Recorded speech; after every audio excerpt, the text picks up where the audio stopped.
Good morning, student. Today we are discussing class 10 biology and chapter number 4. और chapter number 4 का नाम क्या है? Heredity and evolution. आपके जो चैप्टर कंप्लीट हो गए हैं, chapter first, second and third, और इन तीनों चैप्टर में जहाँ भी आपको डाउट हो एनसीईआरटी बुक से या कहीं से भी, तो उस टॉपिक को आप ग्रुप में सेंड कीजिए, उसका आंसर प्रोवाइड कर दिया जाएगा. और जिन लोगों ने अभी तक चैनल सब्सक्राइब नहीं किया, सब्सक्राइब कीजिए. मेरी लिंक है doctor Ashish Saxena, then as more update. अब यहाँ पे टॉपिक क्या आ रहा है? चैप्टर नंबर 4 और चैप्टर 1 to 3 ये आप रिवाइज भी करते रहिए और इनके प्रॉपर नोट्स बनाइए. और इनके नोट्स मैंने स्कूल ऐप में अपडेट कर दिए हैं, वहाँ पे इसके नोट्स भी हो, एनसीईआरटी क्वेश्चन है. ओके, चैप्टर क्या है? Heredity and evolution. Heredity means क्या होता? Transfer of character parent to the next generation in the form of DNA. DNA होता, और डीएनए में क्या होता है? Gene. Okay, transfer of character parent to the next generation in the form of gene. This process is called heredity. Heredity means study of inheritance. यहाँ पे character क्या हो रहा है? इनहेरिटेंस हो रहा है, ट्रांसफ़र हो रहे हैं. तो यहाँ पे आप लिख सकते हैं heredity, it is the branch of biology which deals with the study of inheritance character. Okay, and inheritance means character are transmitted parent to the next generation. अब इसी में कॉन्सेप्ट दिया गया एवोल्यूशन. एवोल्यूशन क्या होता? पहले और अब चेंजेस हुई है. पहले इंसान की हाइट क्या बहुत ज़्यादा थी, अब हाइट क्या हो गई? कम हो रही है. या पहले इंसान की जो माइंड की कैपेसिटी क्या है? कम थी, अब जो माइंड कैपेसिटी है ज़्यादा हो रही है, थिंकिंग कैपेसिटी. तो यहाँ पे क्या कुछ ना कुछ चेंजेस आ रही है. या यूनिसेलुलर से डेवलपमेंट क्या हो रहा? Multi cellular. सिंपल से क्या फॉर्म हो रहा? कॉम्प्लेक्स. एंशिएंट से क्या हो रहा? मॉडर्न. तो development of organism it is indicate as the evolution. ये रिप्रेजेंट क्या कर रहा? इवोल्यूशन. स्टार्टिंग में फर्स्ट पॉइंट क्या दिया गया? Accumulation of variation. अब यहाँ पे एक पॉइंट दिया, ये वेरिएशन क्या होता है? ओके, वेरिएशन का मतलब क्या है? एज ए सिंपल सा एग्जाम्पल, पेरेंट्स. ओके, या जो उनके न्यू ऑफस्प्रिंग होते हैं, या एक फैमिली मान लीजिए, एक फैमिली में सभी पर्सन का जो कलर है, बॉडी स्ट्रक्चर है, ये सब क्या होती है? डिफरेंट होते हैं. ठीक है, colour, body structure become different.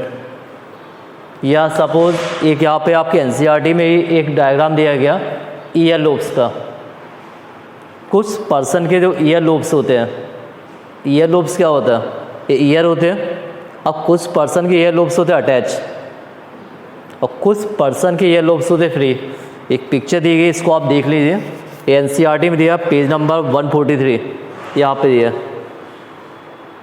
यहाँ पे क्या दिया? Some person has the attach ear lobes and some person has the free ear lobes.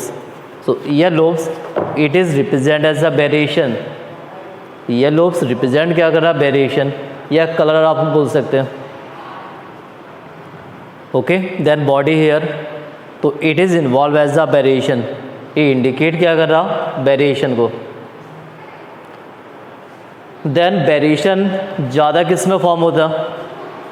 Variation it is form as the more than sexual reproduction.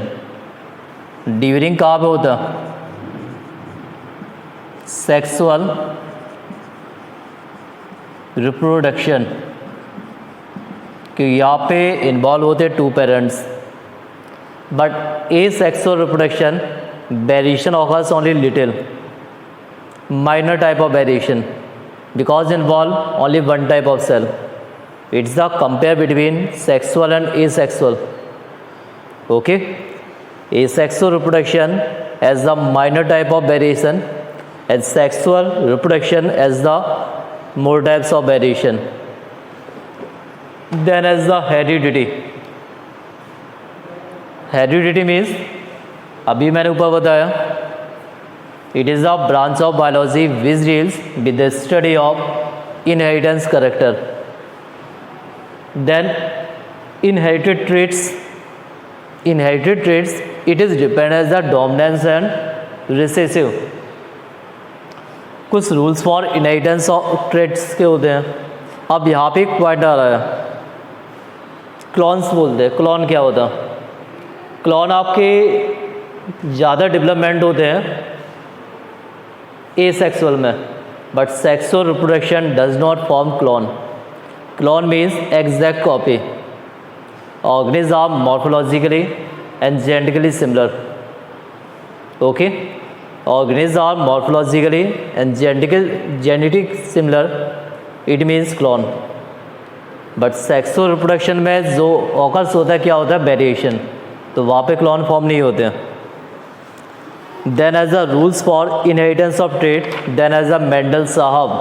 यहाँ पे आ गए आपके Gregor John Mendel. And Gregor John Mendel ने experiment किस पे किया? P plant पे. ओके, और यहाँ पे आता है डोमिनेंस एंड रिसेसिव. डोमिनेंस क्या होता है? Characters appear in the presence of recessive. कल मैंने आपको बताया था जैसे कैपिटल टी, स्मॉल टी. यहाँ पे कैपिटल टी करेक्टर अपीयर हो रहा, बट स्मॉल टी क्या? हिडन. तो जो करेक्टर अपीयर हो रहा in the presence of recessive, it is called dominance. तो capital T appear but small T hidden. So capital T, these are dominant traits and small t are recessive. But condition become heterozygous. Heterozygous का मतलब क्या होता है? जहाँ पे condition क्या होती है? अलग अलग. होमो का मीन्स क्या होता है? Same.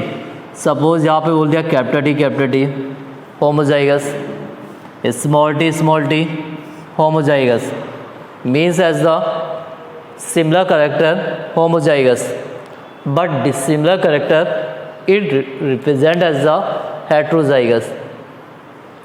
And suppose as a condition of homozygous, capital T, small t, we cannot identify as the which trait are dominant, okay, but as identify these trait are recessive. इसको हम इंडिकेट कर सकते हैं ये traits क्या है? Recessive. तो dominant means जो करेक्टर अपीयर हो रहा है. और कब होगा? जब वहाँ पे क्या हो? कोई रिसेसिव होगा, हिडन होगा. तब तो आप बोले हाँ दीज करेक्टर अपीयर. और रिसेसिव क्या होता है? जो करेक्टर क्या? हिडन. अब यहाँ पे मेंडल साहब ने एक बार अपने गार्डन पहुँचे और वहाँ पे इन्होंने ऑब्जर्व किया पी प्लांट्स में. और इन्होंने ऑब्जर्व किया हाँ भाई पी प्लांट्स की नंबर ऑफ करेक्टर ज़्यादा ऑब्टेन हो सकते हैं.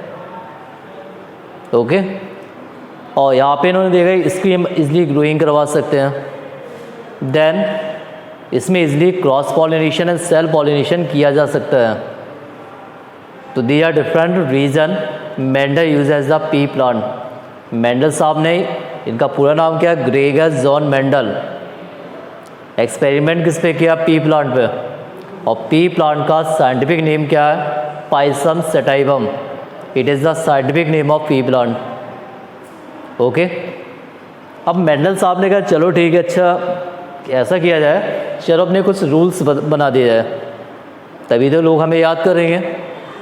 तो इनके 3 रूल्स थे. First, law of dominance. Second, law of segregation. And last, law of independent assortment. तो Gregor John Mendel, he is the father of genetics.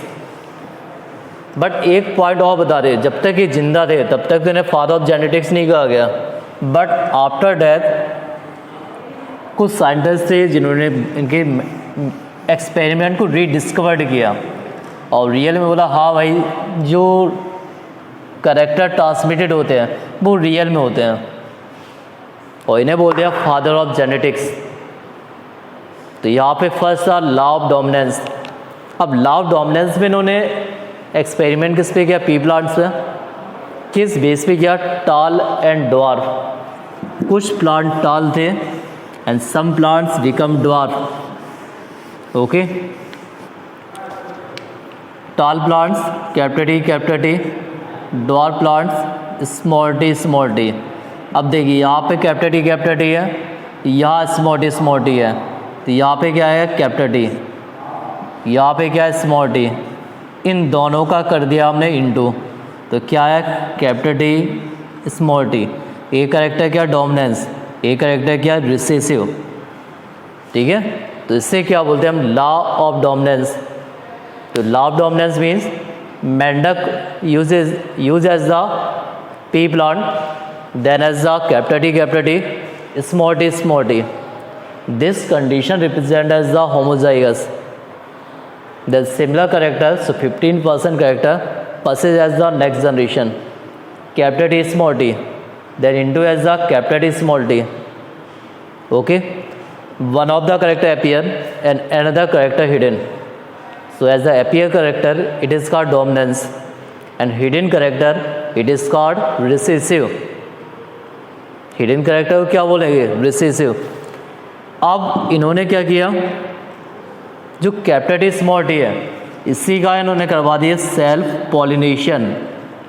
यहाँ पे क्रॉस बना लिए बॉक्स टाइप का, यहाँ पे क्या लिखा कैपिटल टी, यहाँ पे small T, capital T small T. ठीक है, सेल्फ पॉलिनेशन का मतलब क्या होता, उसी का इंटू हमने उसी से कर दिया, capital T small T. Then as the cell pollinated these plant, then as the multiple capital T small t. Then in this condition we cannot write as the small t capital T because these are recessive and these are dominant.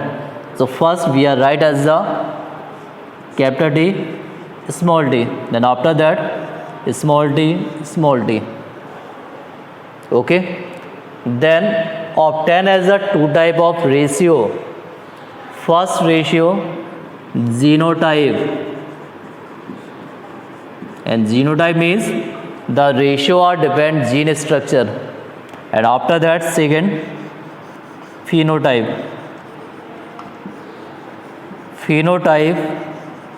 ratio, and phenotype means the ratio are depend external feature.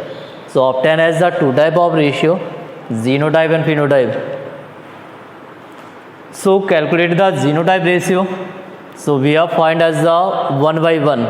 यहाँ पे एक एक चीज़ को देखेंगे। देखिए capital T और कहीं है नहीं दिखाई दे रहा, आपने 1 राइट कर दिया। कैपिटल टी स्मॉल टी कितने हैं 1 कितना होगा 2 होगा, 2 राइट कर दिया। और स्मॉल टी क्या 1 है 1 राइट कर दिया। तो यहाँ पे जो जीनोटाइप रेशियो ऑब्टेन हुआ वो हुआ 1:2:1 and genotype means the ratio are depend gene structure. अब यहाँ पे बात आ रही है फिनोटाइप, और phenotype means the ratio are depend external feature. तो पहले हम क्या देखें एक्सटर्नल फीचर मतलब बाहर के फीचर देख लेंगे। तो पहले यहाँ पे देखा जाएगा क्या कंडीशन आएगी। अब देखिए यहाँ पे कैपिटल टी है, यहाँ कैपिटल टी है और यहाँ कैपिटल टी है। तो हम यहाँ पे आइडेंटिफाई कर रहे हैं external feature. Okay, then as the जो रेशियो आएगा 3:1 क्योंकि यहाँ पे स्मॉल टी की ओनली 1 है। तो as the obtaining two type of ratio genotype and phenotype. और ये दोनों बात आ रही किस में लॉ ऑफ, ओके, ये बात आ रही है लॉ ऑफ डोमिनेंस और लॉ ऑफ सेग्रीगेशन। 2 लॉ इसमें आ रहे हैं। फर्स्ट क्या है लॉ ऑफ डोमिनेंस और सेकंड क्या है लॉ ऑफ सेग्रीगेशन। और इन दोनों को कंबाइंड फॉर्म में बोलते हैं मोनोहाइब्रिड। क्या बोलेंगे मोनोहाइब्रिड क्रॉस। और monohybrid cross means the cross between only one contrasting trait, जहाँ पे सिर्फ हम एक ही टाइप के ट्रेट यूज़ कर रहे हैं। जैसे यहाँ पे टाल एंड ड्वार्फ है ओनली 1 पेयर में, और जहाँ पे कंडीशन आ जाएगी 2 पेयर तो वहाँ पे आ जाएगा डाई हाइब्रिड। ओके, डाइहाइब्रिड में क्या आ जाएगा, the cross between two contrasting trait. Okay, तो अभी आप लोग ये टॉपिक स्टडी कीजिए और कहीं भी डाउट हो बता दीजिए, वो टॉपिक और क्लियर कर देंगे। ओके, कल हम डिस्कस करते हैं डाइहाइब्रिड। Thank you.